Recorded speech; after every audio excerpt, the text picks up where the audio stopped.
ಸ್ನೇಹಿತರೆ, ನಾನಿವತ್ತು ಉತ್ತರ ಕನ್ನಡ ಜಿಲ್ಲೆ ಹೊನ್ನಾವರ ತಾಲೂಕಿನ ನನ್ನ ಅಮ್ಮನ ಮನೆ ಹತ್ತಿರ ಇರುವಂತಹ ಅಂದರೆ ಉಂಚಗೇರಿಯಲ್ಲಿರುವ ದೇವಿಕಾನದ ವನದುರ್ಗಾ ದೇವಸ್ಥಾನದ ದೇವಕಾರ್ಯದ ಕೆಲವು ಪುಣ್ಯ ಕ್ಷಣಗಳನ್ನು ನಿಮ್ಮೊಡನೆ ಹಂಚಿಕೊಳ್ತೀನಿ. ಹೊನ್ನಾವರ ಕುಮಟಾ ಮಧ್ಯೆ ಇರುವಂತಹ ಉಂಚಗೇರಿಯಲ್ಲಿ ತಿರುಗಿದರೆ ಅಮ್ಮನ ಮನೆ ಹೋಗುವ ದಾರಿಯಲ್ಲಿ ಈ ಪುಟ್ಟದಾದ ದಾರಿಯನ್ನು ಈಗ ಡಾಂಬರು ರಸ್ತೆಯನ್ನು ಮಾಡಿದ್ದಾರೆ. ಮೊದಲೆಲ್ಲ ಗುಡ್ಡದ ನಡುವೆ ಹೋದಂತೆ ಹೋಗಬೇಕಿತ್ತು. ಈ ವನದ ಮಧ್ಯೆ ಇರುವಂತಹ ದೇವಿ ದೇವಸ್ಥಾನ ತುಂಬ ಶಕ್ತಿಯುತ ದೇವತೆಯಾಗಿರುತ್ತೆ. ಊರಿನವರೆಲ್ಲರೂ ಪ್ರತಿ ವರ್ಷದಲ್ಲಿ ನವರಾತ್ರಿ ಈ ದೇವ ಕಾರ್ಯದಲ್ಲಿ ವನಭೋಜನದಲ್ಲಿ ಊರಿನವರೆಲ್ಲ ಸೇರಿ ದೇವಿಯ ಆರಾಧನೆಯನ್ನು ಮಾಡಿ ಅಲ್ಲಿಯೇ ಅಡುಗೆ ಮಾಡಿ ಊಟ ಮಾಡುವ ಪದ್ಧತಿ ಇದೆ. ಮೊದಲೆಲ್ಲ ಇಲ್ಲೆಲ್ಲ ಮರದ ಅಡಿಯಲ್ಲಿ ಒಲೆಯನ್ನು ಹೂಡಿ ಅಡುಗೆ ಮಾಡುತ್ತಿದ್ದರು. ಈಗ ಅಡುಗೆ ಮಾಡಲಿಕ್ಕೆ ಒಂದು ಹಾಲನ್ನು ಕಟ್ಟಿದ್ದಾರೆ. ಮೊದಲೆಲ್ಲ ಹಳೆಯ ಪದ್ಧತಿಯಲ್ಲಿ ಕಟ್ಟಿಗೆ ಒಲೆಯಿಂದ ಅಡುಗೆ ಮಾಡುವ ರೂಢಿ ಇತ್ತು. ನಂತರ ಈ ದೇವಿಗೆ ಮೇಲೆ ಛಾವಣಿ ಇಲ್ಲದೆ ಗುಡಿಯನ್ನು ಸಹ ಕಟ್ಟಿದ್ದಾರೆ. ಈ ಉಂಚಗೇರಿ ಊರಿನ 25-30 ಮನೆಯವರು ಆಯಾ ದಿನಗಳಲ್ಲಿ ವನಭೋಜನ, ದೇವಕಾರ್ಯ ಮತ್ತು ನವರಾತ್ರಿಯಲ್ಲಿ 10 ದಿನವೂ ದೇವಿಯ ಸನ್ನಿಧಿಯಲ್ಲಿ ಅಡುಗೆ ಮಾಡಿ ಊಟ ಮಾಡಿ ಬರುವ ಪದ್ಧತಿ ಇದೆ. ನೋಡಿ, ಈಗ ಮನೆಯ ಒಳಗಡೆ ಅಂದರೆ ಹಾಲ್ನ ಒಳಗಡೆ ಒಂದು ರೂಮನ್ನು ಕಟ್ಟಿ ಇಲ್ಲಿ ಅಡುಗೆಯನ್ನು ಮಾಡುತ್ತಾರೆ. ಈ ದೇವಿಗೆ ಉದ್ದಿನ ವಡೆ ಮತ್ತು ಪಾಯಸವು ನೈವೇದ್ಯಕ್ಕೆ ಆಗಲೇಬೇಕು. ಅದನ್ನು ಎಲ್ಲ ಸಾಮಗ್ರಿಗಳನ್ನು ತಂದು ಈ ದೇವಿ ಸನ್ನಿಧಿಯಲ್ಲಿಯೇ ಅಡುಗೆಯನ್ನು ಮಾಡಬೇಕು. ಇಲ್ಲಿ ಈ ರೀತಿಯಾಗಿ ಕಟ್ಟಿಗೆ ಒಲೆಯಲ್ಲಿ ಅನ್ನ, ಪಾಯಸ, ವಡೆ, ಸಾಂಬಾರ್ ಮತ್ತು ಊಟ ಮಾಡಲು ತಂಬುಳಿ ಇತ್ಯಾದಿಗಳನ್ನು ಇಲ್ಲಿಯೇ ಮಾಡಿ ದೇವರಿಗೆ ಅರ್ಪಿಸಿ ನಂತರ ಪ್ರಸಾದ ಭೋಜನವನ್ನು ಮಾಡುತ್ತಾರೆ. ಇದು ಹುಲಿಯಪ್ಪ ದೇವರು, ವೀರಭದ್ರ. ಈ ದೇವರಿಗೆ ಬೆಣ್ಣೆ ನೈವೇದ್ಯ ಶ್ರೇಷ್ಠವಾಗಿರುತ್ತೆ. ಚಿಕ್ಕವರಿರುವಾಗ ನಾವು ಇಲ್ಲಿಯೇ ಬಂದು ಇಲ್ಲಿ ಮರದಡಿಯಲ್ಲಿ ಕಾಗೆಯನ್ನು ಓಡಿಸುತ್ತಾ ಅಡುಗೆ ಮಾಡುವವರಿಗೆ ಸಹಾಯ ಮಾಡುತ್ತಾ ಇರುವುದಾಗಿತ್ತು. ಈಗ ಹಾಲ್ ಇರೋದರಿಂದ ಅಡುಗೆಯನ್ನು ಹಾಲ್ನ ಒಳಗಡೆ ಮಾಡುತ್ತಾರೆ. ನೋಡಿ, ದೇವರಿಗೆ ನೀರನ್ನು ತೆಗೆಯುತ್ತಿದ್ದಾರೆ. ಇಲ್ಲಿ ಮಕ್ಕಿ ಮನೆ ಅಂತಿದೆ. ಮಕ್ಕಿ ಮನೆಯವರು ಈ ದೇವಿಯ ಆರಾಧನೆಯನ್ನು ಮಾಡುವ ಕುಟುಂಬದವರಾಗಿರುತ್ತಾರೆ. ಈ ದೇವಿಕಾನ್ನ ದೇವಿಯ ಆರಾಧನೆ ಮತ್ತು ಹತ್ತಿರದಲ್ಲೇ ಇರುವ ಜಟ್ಗನ ಆರಾಧನೆಗೆ ಅನ್ನ ಮತ್ತು ಪಾಯಸದ ನೈವೇದ್ಯವಾಗಿರುತ್ತೆ. ಆ ದಿನ ಮಳೆ ಬಂದುದರಿಂದ ನೋಡಿ, ನೀರು ಈ ರೀತಿಯಾಗಿ ಸ್ವಲ್ಪ ಕೆಂಪಗಾಗಿ ಬಂದಿದೆ. ಈ ಜಟ್ಗನ ದೇವಸ್ಥಾನದಲ್ಲಿಯೂ ಅನ್ನದ ಮತ್ತು ಪಾಯಸದ ನೈವೇದ್ಯವನ್ನು ಮಾಡಿ ನಂತರ ದೇವಿಕಾನದ ಪೂಜೆಯನ್ನು ಮಾಡಿ ಪ್ರಸಾದವನ್ನು ಸ್ವೀಕರಿಸುವ ಪದ್ಧತಿ ಇದೆ. ಇವೆಲ್ಲವನ್ನು ತುಂಬ ವರ್ಷಗಳಿಂದ ಊರಿನವರು ನಡೆಸಿಕೊಂಡು ಬಂದಿದ್ದಾರೆ. ನೋಡಿ, ಇದಕ್ಕೆ ಹೋಗುವ ದಾರಿಯು ಈ ರೀತಿ ತೋಟದ ಮಧ್ಯದಲ್ಲಿದೆ. ಬಹುಶಃ ಈ ವನದ ಮಧ್ಯೆ ಇರೋದರಿಂದ ದೇವಿಕಾನ ಅಂತ ಹೆಸರಿರಬೇಕು. ಆಯಾ ಊರಿನಲ್ಲಿ ಒಂದೊಂದು ಆರಾಧ್ಯ ದೈವವನ್ನು ಈ ರೀತಿಯಾಗಿ ಮಾಡಿಕೊಂಡು ಪೂಜೆ ಮಾಡುವ ಪದ್ಧತಿಯನ್ನು ಬಂದಿರುವುದನ್ನು ನೀವೀಗ ನೋಡ್ತಾ ಇದ್ದೀರಾ.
ಕಾಂಡವರು ಬಚ್ಚೇಳಿ ಸೌತ್ ಕೆನಡದವರು ಇವೆಲ್ಲ ಸುಮಾರು ನೀವು ಯೂಟ್ಯೂಬ್ನ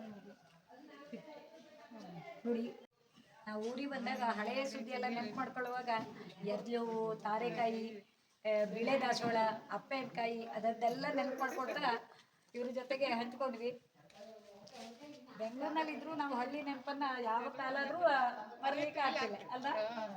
ಇವರು ಟೀಚರ್ ಇದ್ದಾರೆ, ಇವರು ನೋಡಿ ಅದನ್ನೆಲ್ಲ ಉಳಿಸಿ ಬೆಳೆಸಲಿಕ್ಕೆ ನಮ್ಮ ಜೊತೆಗೆ ಸಪೋರ್ಟ್ ಕೊಡ್ತಿದ್ವಿ ಅಂತ ಹೇಳ್ತಾ ಇದ್ದಾರೆ. ದೇವಿ ಭಜೋ ದುರ್ಗಾ ಭವಾನಿ, ದೇವಿ ಭಜೋ ದುರ್ಗಾ ಭವಾನಿ, ಶರಣಾಗತರ ಚಕವರ ಪ್ರದಾಯಿನಿ, ಶರಣಾಗತರ ಚಕವರ ಪ್ರದಾಯಿನಿ, ಶರಣಾಗತರ ಚಕವರ ಪ್ರದಾಯಿನಿ, ಶರಣಾಗತರ ಚಕವರ ಪ್ರದಾಯಿನಿ.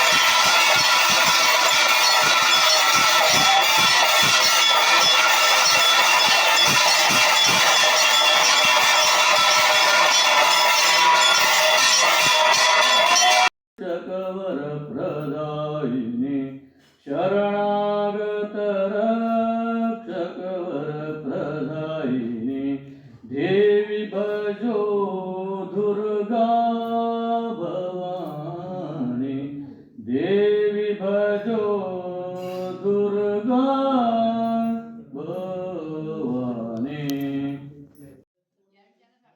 ತುಂಬ ವರ್ಷಗಳ ನಂತರ ಈ ಅಮ್ಮನ ಮನೆಯ ಹತ್ತಿರ ಇರುವಂತಹ ದೇವಿಕಾನದಲ್ಲಿ ಪ್ರಸಾದ ಭೋಜನವನ್ನು ಸ್ವೀಕರಿಸುವ ಮತ್ತು ಪೂಜೆಯನ್ನು ನೋಡುವ ಅವಕಾಶವೂ ಒದಗಿ ಬಂತು. ಈ ಪುಣ್ಯ ಕ್ಷಣವನ್ನು ನಿಮ್ಮೊಡನೆಯೂ ಹಂಚಿಕೊಂಡೆ. ಇಂದಿಗೂ ಕೆಲವು ಊರುಗಳಲ್ಲಿ ಇಂತಹ ದೇವಿ ಸನ್ನಿಧಿ ಅಥವಾ ದೇವರ ಸನ್ನಿಧಿಯಲ್ಲಿ ಅಡುಗೆಯನ್ನು ಮಾಡಿ ಊಟ ಮಾಡುವ ಪದ್ಧತಿ ಇದೆ. ನಿಮ್ಮ ಊರಿನಲ್ಲಿಯೂ ಈ ರೀತಿಯಾದ ಪದ್ಧತಿ ಇದ್ದರೆ ಹಂಚಿಕೊಳ್ಳಿ.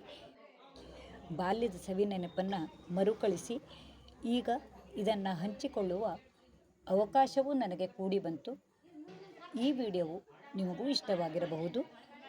ನಿಮ್ಮ ಪ್ರೋತ್ಸಾಹವೇ ಇಂತಹ ವಿಡಿಯೋಗಳನ್ನು ಮಾಡೋಕ್ಕೆ ನನಗೆ ಉತ್ಸಾಹವನ್ನು ತರುತ್ತೆ. ದೇವಿಕಾನದ ಶ್ರೀದೇವಿಯು ಎಲ್ಲರಿಗೂ ಶುಭವನ್ನು ಉಂಟು ಮಾಡಲಿ. ಮುಂದಿನ ವಿಡಿಯೋದಲ್ಲಿ ಇನ್ನೂ ಹೆಚ್ಚಿನ ಮಾಹಿತಿಗಳುಳ್ಳ ವಿಡಿಯೋಗಳನ್ನು ನೋಡಬಹುದು. ತಮ್ಮೆಲ್ಲರ ಪ್ರೋತ್ಸಾಹಕ್ಕಾಗಿ ಧನ್ಯವಾದಗಳು.